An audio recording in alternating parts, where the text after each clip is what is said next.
Hello, everyone, and welcome to our podcast, What the is Regulation, where we explore different facets of alternative dispute resolution with guests from all over the world.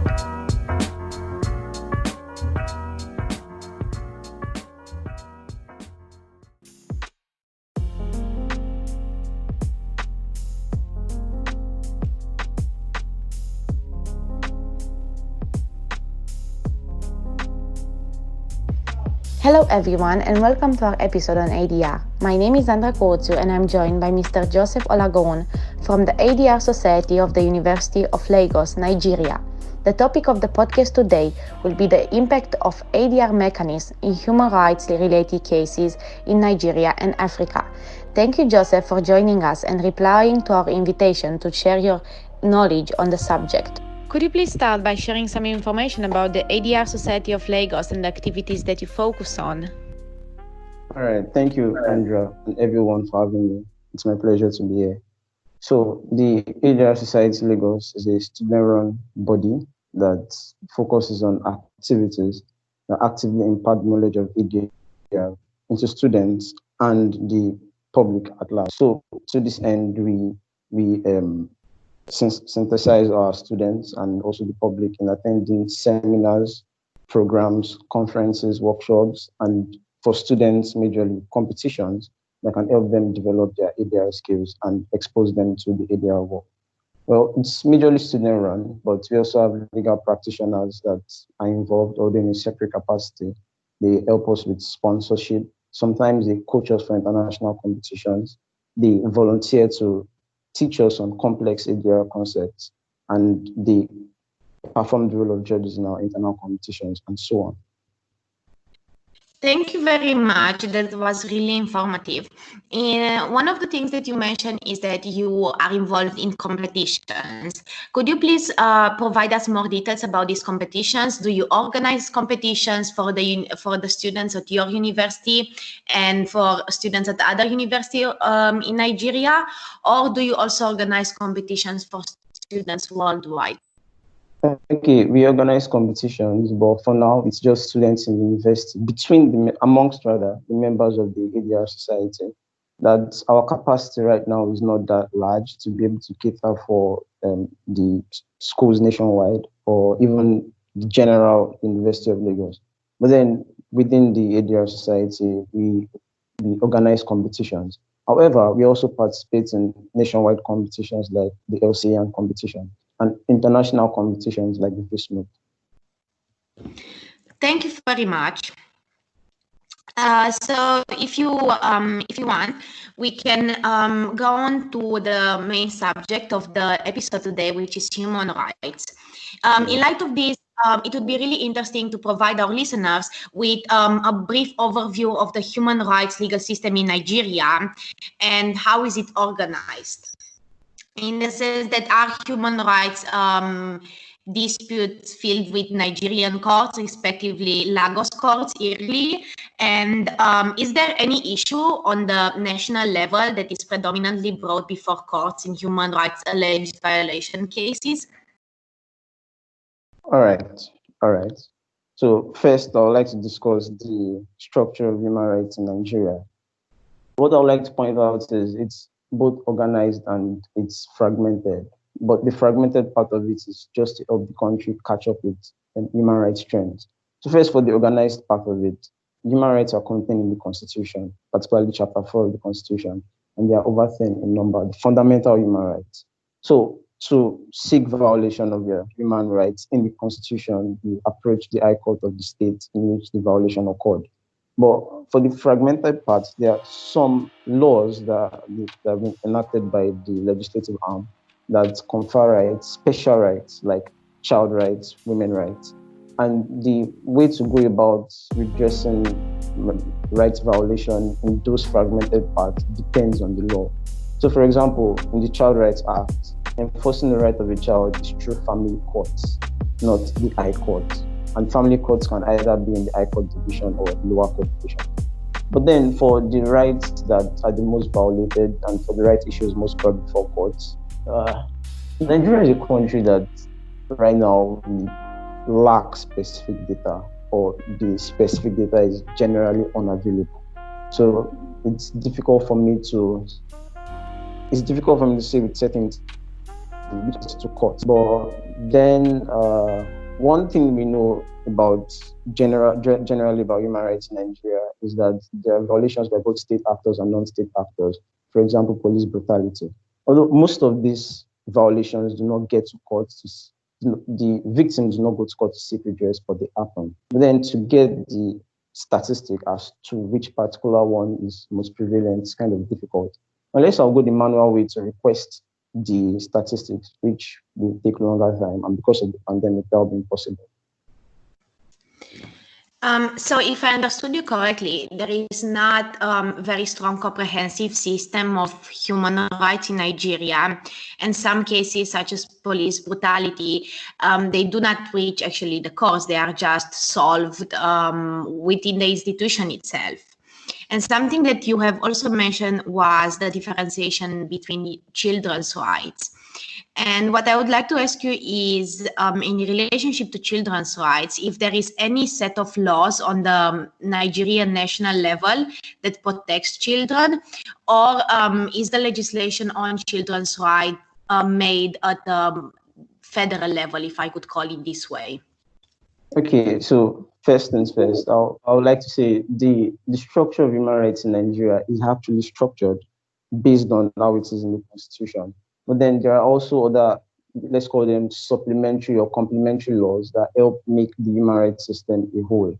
So while there are rights in the Constitution, there are also separate rights in separate legislative documents. And for the rights violations by police brutality, most of them do not get solved within the institution. The reason why they didn't just get to the courts is because, on one hand, the victims might be ignorant as to how they can go about it. And on another hand, the victims just generally feel they might not get justice, particularly due to the time it takes for cases to get tried by the courts in general. Some of them do get resolved, but a substantial minority. And for the Child Rights Act, for the child rights in Nigeria, yes, there's a law from the federal level. And our legal system is federal, state, and local. The federal covers everything, like the Supreme Law. So there's a law at the general level, which is the Child Rights Act, which provides for the rights of the child and protects it. So that one applies across all states, although states also implement complementary laws to make the Child Rights Act more wholesome and broad in the protection of child rights. Thank you very much, Joseph. That was really insightful. If we could go to the Lagos Multi-Door Courthouse, which opened in 2002. When it opened, it was Africa's first core-connected ADR center, and it offers an appealing alternative to litigation. Are you aware of any human rights cases solved through the ADR in the context of the Lagos Multi-Door Courthouse? Oh, yes. I wouldn't say I am aware per se, because I do not know the details of the human rights cases that get solved by the Lagos Multi-Door Courthouse. On one hand, due to the confidentiality, and on another hand, due to the fact that Nigeria really lacks accurate data in most things. But then I managed to stumble on data from 2010s, although it's a long period of time. There were cases of human rights being solved by the Lagos Multi-Door Courthouse, but they were a substantial minority. Majority of the cases being solved were tenancy issues, debt recovery, and whatnot. But then human rights was part of it, and human rights is still a part of it. But then it's a substantial minority, and I believe there are different reasons for that. Maybe because, number one, people do not even know that some kind of human rights can be taken to the multi-door courthouse. And even if they might not get resolved, at least they can be referred to the courts. At least that's a step in the right direction. Most people do not know. So by and large, the multi-door courthouse has been involved in human rights disputes and has resolved some, but it's a substantial minority. It's very, very few. But then for the numbers, I can't particularly say, oh, this is how many percent of human rights cases in the general dispute spectrum, but it's few, and they do involve human rights, some level of human rights. Thank you, Joseph. Something else that I would like to address is the Lagos Court of Arbitration. What is the mandate of the court and what kind of disputes does it consider? Do you see a possibility in the future of the court to extend to human rights related issues? Yeah, the Lagos Court of Arbitration. Well, on the surface of it, it appears that it handles only arbitration, or only handles cases that can be arbitrated from the name Lagos Court of Arbitration. However, from the functions of the law that establishes it, it is apparent that the duty of Lagos Court of Arbitration is to reduce the number, not expressly like that, but the general meaning is it's to reduce the number of disputes that goes to the courts, and also to try and solve disputes that can be solved without need to go to litigation.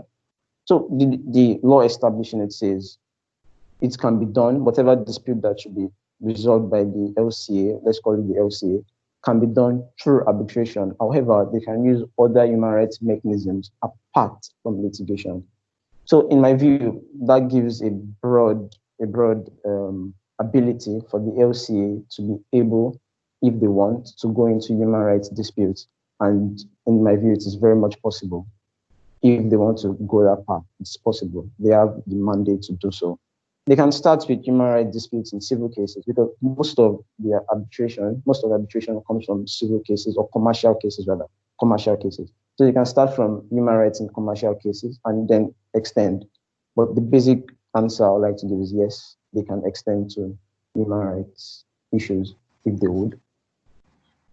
Something that you have mentioned in the beginning of this podcast was the fact that sometimes human rights victims are not aware of their rights and they just decide to not bring the cases. Do you think this would change in the context of the Lagos court in case the mandate is extended, as you said, to human rights? Yes, I believe so, because one of the reasons why I would deduce from, now I don't say this as a general thing, but from my little experience through internships and going to courthouses, one thing I can deduce is that victims of human rights violations, one of the reasons why they do not go to court is because of, number one, they do not understand the system, and number two, they are basically at the mercy of their lawyers and at the mercy of anything they say. And the system is more tensed for them, which can be said to be, which they are not understanding it can be said to be a reason.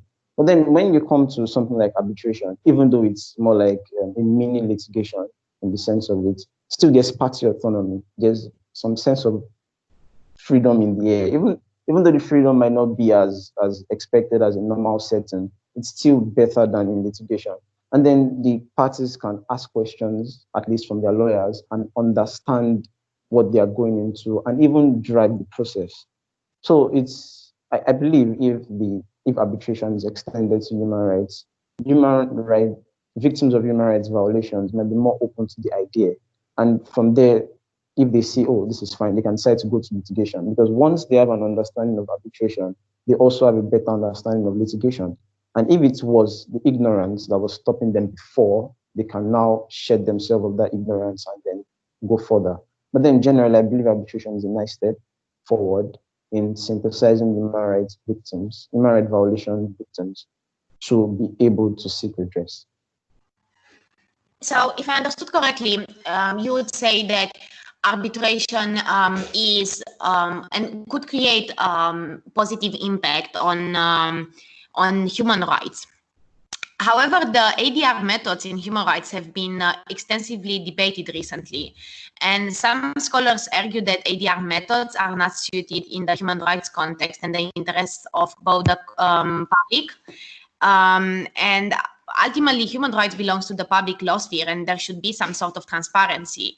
Whereas in arbitration, because of confidentiality, you don't really have access to information. What is your view on this?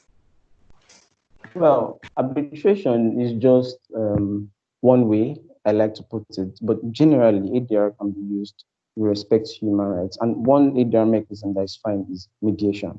But then with respect to human rights being in the public sphere and being something of the public nature, I would like that there's a quote I like to say, in which we do not throw the baby with the bathwater. That means we should pay attention to nuances. Now, human rights are human rights, but they are not all the same. So there are some human rights that are actually fitting in the category of ADR than in litigation. So I'd like to give a quick example. Discrimination. Someone is discriminated against, maybe a physically challenged person, and the person goes for a job interview, the person passes all the criteria, but they make it known to him that he cannot be picked because of his physically challenged nature. Now, he might feel discriminated against, but he might not want to go to court because, as I said, in Nigeria, it takes a long time for your case to be heard. And even though there's a separate commercial court now, thankfully, it has been created, it still takes some time for your case to be heard. And this is someone that is trying to get his job and not be discriminated against. In this line, we can bring mediation. Now, the employers know that they've discriminated against someone. The victim knows he's been discriminated against. Mediation can solve it. Because number one, the physically challenged person might not want to be thrown all over the place in the courtroom that, oh, this physically challenged person, why were you physically challenged? I got hit by a boss. What time did you get hit by a boss? Are you truly physically challenged? What are the things you can't do? These kind of questions that might pop up in cross-examinations or expert witnesses or whatever it is, just to prove some facts, might be detrimental even more to the well-being of the physically challenged person. And the company, on the other hand, might want to protect their reputation as a company that opens its arms to all and might not want that. Perhaps it's a one-time incident. It might not want that one-time incident to determine its reputation in the public sphere. So it's like a win-win situation. They reach a settlement. Okay, maybe I will employ you for this period, and then in the midst of the employment, I help find work, or I find a better place that is best suited for you. And they reach an agreement, and it's all fine. Well, that's human rights. The person has been discriminated against, which has a right from freedom of discrimination, or freedom from discrimination, and yet it has been resolved. Or another example is privacy. Maybe someone is being spied in his house, and then there's something in that house he does not want anybody to see. And maybe the person responsible for the spying also does not want the world to know, oh, this guy spies, he violates people's privacy. Or they can reach a settlement, a mediation settlement or arbitration settlement, whichever it is, but a settlement outside the courthouse, in which everything is actually handled. Because justice varies from case to case. We all agree justice is about equality and fairness. But then, like the example of the physically challenged person, even if his case takes 3 years in court, even if he wins the case, what's the point? He has won the case, but there's no justice to him in the sense of it. And if the reputation of the company, on the other hand, is damaged, or even if they won, they've also won, but then there's no justice to them in the sense of it. So these nuances are also in human rights. And what I would like to say is policy actors or policy writers or policy thinkers should come together and maybe find a way in which they can find human rights cases or human rights generally that are on the wavelength of ADR and place them on the same wavelength and see how it goes. Of course, there are some rights like freedom of expression, freedom of religion that should have nothing to do with ADR. Those ones are basically for the public. But then there are some also that it's fine if you just mediate them. It's fine if you just reach a settlement. It's not necessary for the public to know about them. And I believe those ones can be tilted towards ADR. Thank you, Joseph. It's really interesting to see that you are making a difference between those two types of human rights. And with regard to the second type, the one that you mentioned, that they should be open to mediation, I would like to ask you a question related to the Mediation Center. I understood that the Supreme Court in Abuja has a dedicated Mediation Center.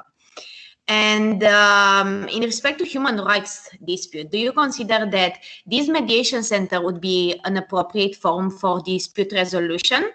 And do you see other Supreme Courts also building such mediation centers?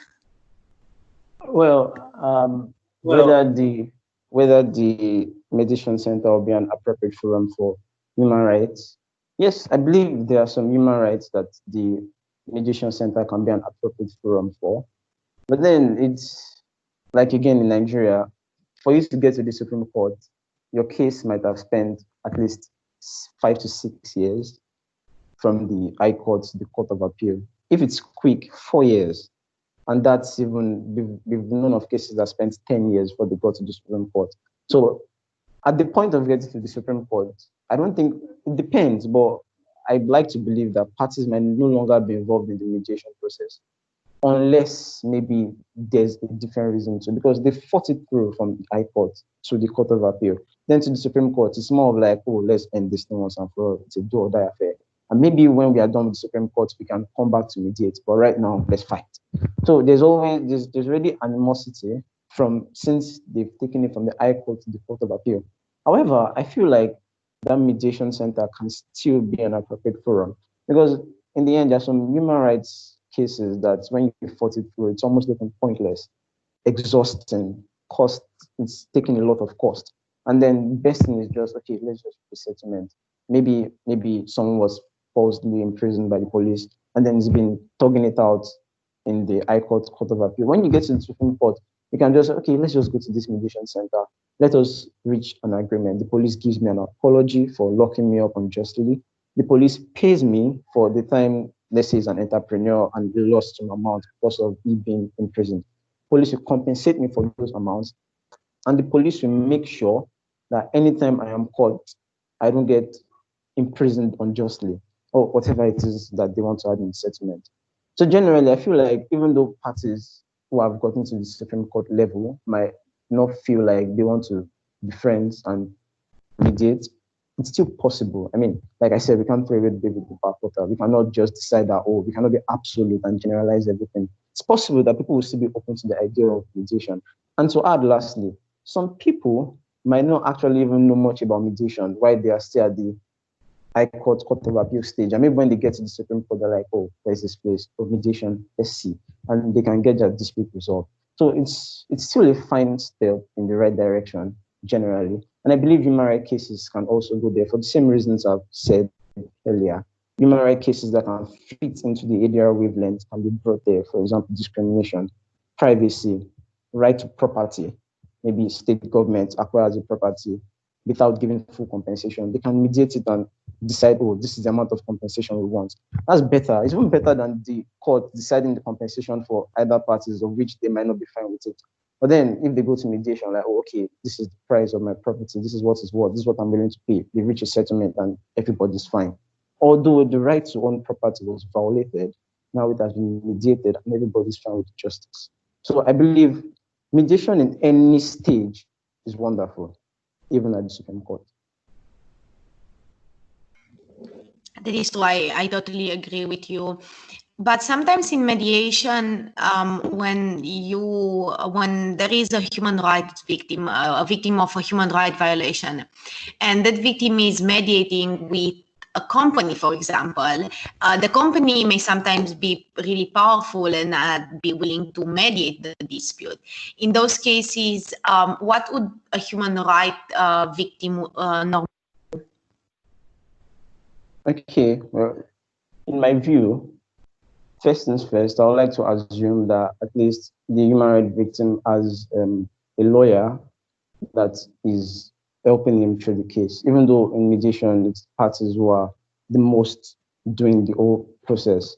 But there's a lawyer who is helping him through the case. And even though the company might have a better standing, if the company is willing to mediate, the thing about mediation is whether both parties are willing to do it.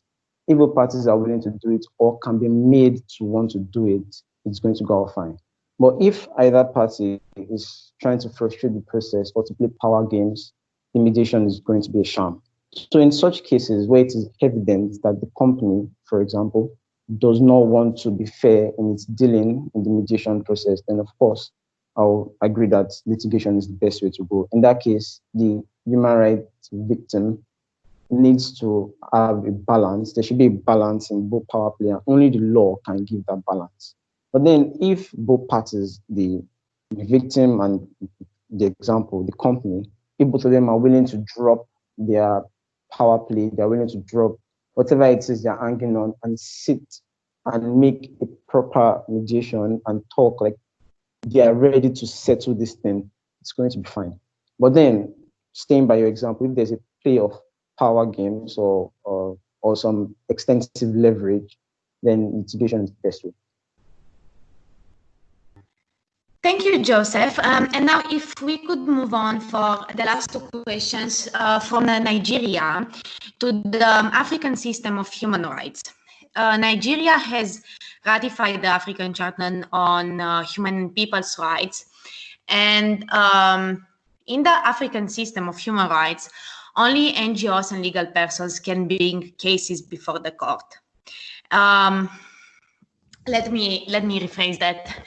So within the African Charter of Human Rights and within the African system of human rights, NGOs and legal persons can only bring cases before the court through the African Commission on Human and People's Rights. Are you aware of whether the Commission has any sort of alternative for alternative dispute resolutions, or if they provide, if they advise the victims to first seek alternative dispute resolution methods before referring the case further to the African court? Okay, so first things first, the African Charter was made, I think, in 1987. That's a long time before the major development of ADR in Africa, particularly. But then the Commission, I don't know for sure whether the Commission has any ADR center, but I'm quite certain that the Commission advises ADR. Well, if I can remember, on general comments number 4, I'm trying to be, I hope I don't mix it up, but general comments number 4 on Article 5 of the Charter, which is on human and degrading treatment, the African Commission has advised that state parties should render legal assistance in their capacity to victims of inhuman and degrading treatment. And the legal assistance included legal aid, access to justice, and of the list, there was alternative dispute resolution. So the Commission has seen that, although for you to bring a case to the Commission, you must have, to the court, through the Commission, you must have exhausted all local remedies. Now, local remedies refer to the court system in the country. In Nigeria, is from lower courts, then to high courts, Court of Appeal, Supreme Court. You must have gotten to the Supreme Court, and if you are not still fine with the judgment, you can bring your case. But if you are at the Court of Appeal and you've not gotten to the Supreme Court, and you cannot prove that it is impossible for you to get to the Supreme Court, you have to go back. So in that case, until you get to the Supreme Court, before you can bring your case. But then in the case of ADR, I believe if the parties choose not to go for ADR, it is not mandatory, or it is not a factor that precludes them from bringing their case. They can still bring their case. However, the Commission has advised. I'm only sure for Article 5 of the Charter because the general comments say so.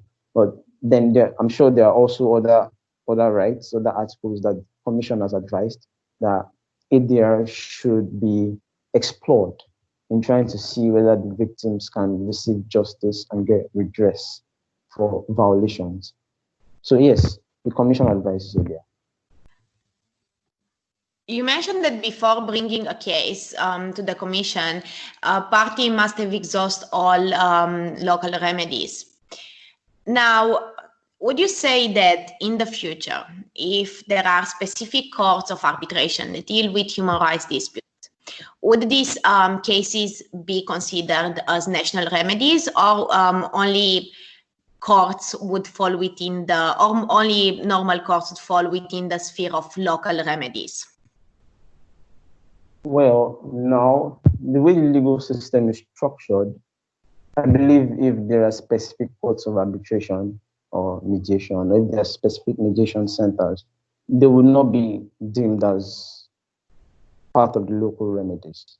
The way the legal system is structured now, to the best of my knowledge, because the Constitution provides for the courts that are present in Nigeria, and I think the provisions of the Constitution with respect to courts are what's used to determine whether local remedies are, whether it qualifies as a local remedy.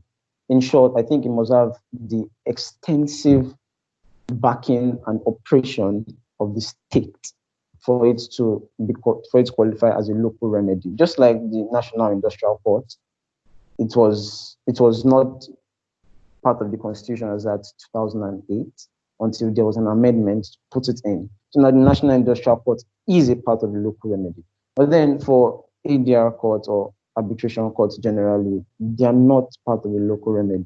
So you can only suggest or persuade parties to explore them. But then in terms of seeing them as a precluding factor before you can bring your case, I don't think that can happen unless there is a change in the legal system, like for example, an amendment of the Constitution or a supplementary law that points to that fact. Thank you, Joseph. And for the last question, I would like to ask you your view on the future of ADR in Nigeria. What do you think that ADR will entail in Nigeria, and what improvements do you see happening within the field of human rights in particular? Okay, so first things first, I would like to be honest and say ADR in Nigeria has a lot of potentials to continually expand. At least the stage of ADR now is far different from it was 5 years ago. So it's been expanding. However, potentials will die if there is no political will. And that is one problem Nigeria faces. So if the legislative arm, generally, by and large, does not do anything about implementing policies that help grow ADR generally, the potentials will just be stunted or they will just be stagnated. However, if all things are equal, if all things are balanced and there is a political will or a semblance of it at least, I believe ADR in Nigeria is still growing and still going to grow, particularly with the fact that many people in younger generations are catching wind of it and they're already understanding the concepts enough to spread it. However, in terms of the developments I would like to see in Nigeria, ADR in relation to human rights, there are a lot, but I'll mention a few. One is the amendment of the Arbitration and Conciliation Act. The Arbitration and Conciliation Act of Nigeria was made in the 1990s, thereabouts. That's a long time. That's like, I think, more than 20 years ago. And really, a lot has changed in 20 years. And even though the act is still kind of a framework for arbitration in Nigeria, it does not cover a lot of the developments that have occurred in the span of 20 years. So first development I would like to see is an amendment of the Arbitration and Conciliation Act to reflect developments of ADR, which might include human rights. And also another is Nigeria does not have a particular mediation law. We just have mediation guidelines in which it is used by different mediation centers. But then there's no unified mediation law. So we need a mediation law if ADR is going to go forward. Because from the statistic I could get from the Lagos Multi-Door Courthouse, it appears that over 80% of cases were mediated upon.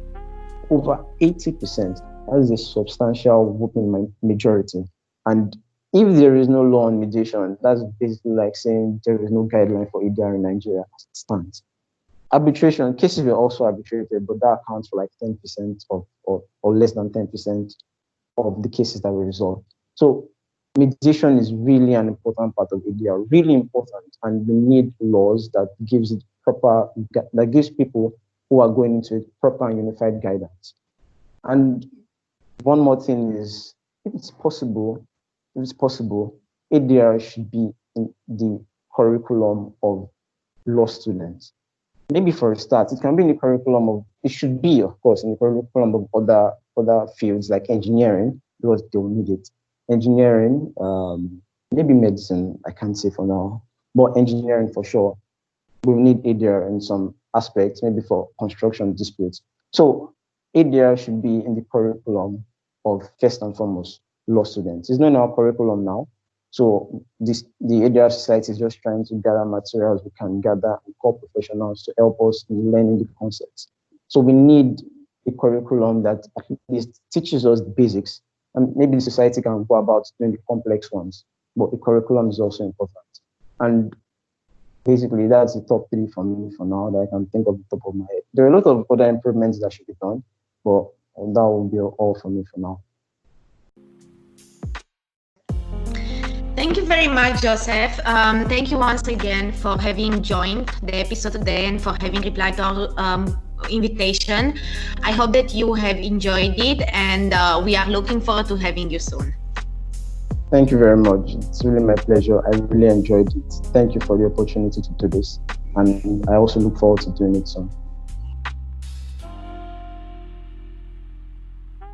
You've reached the end of this episode. If you have enjoyed it, follow us on Spotify, subscribe to our YouTube channel, and check out our weekly blog posts on our website.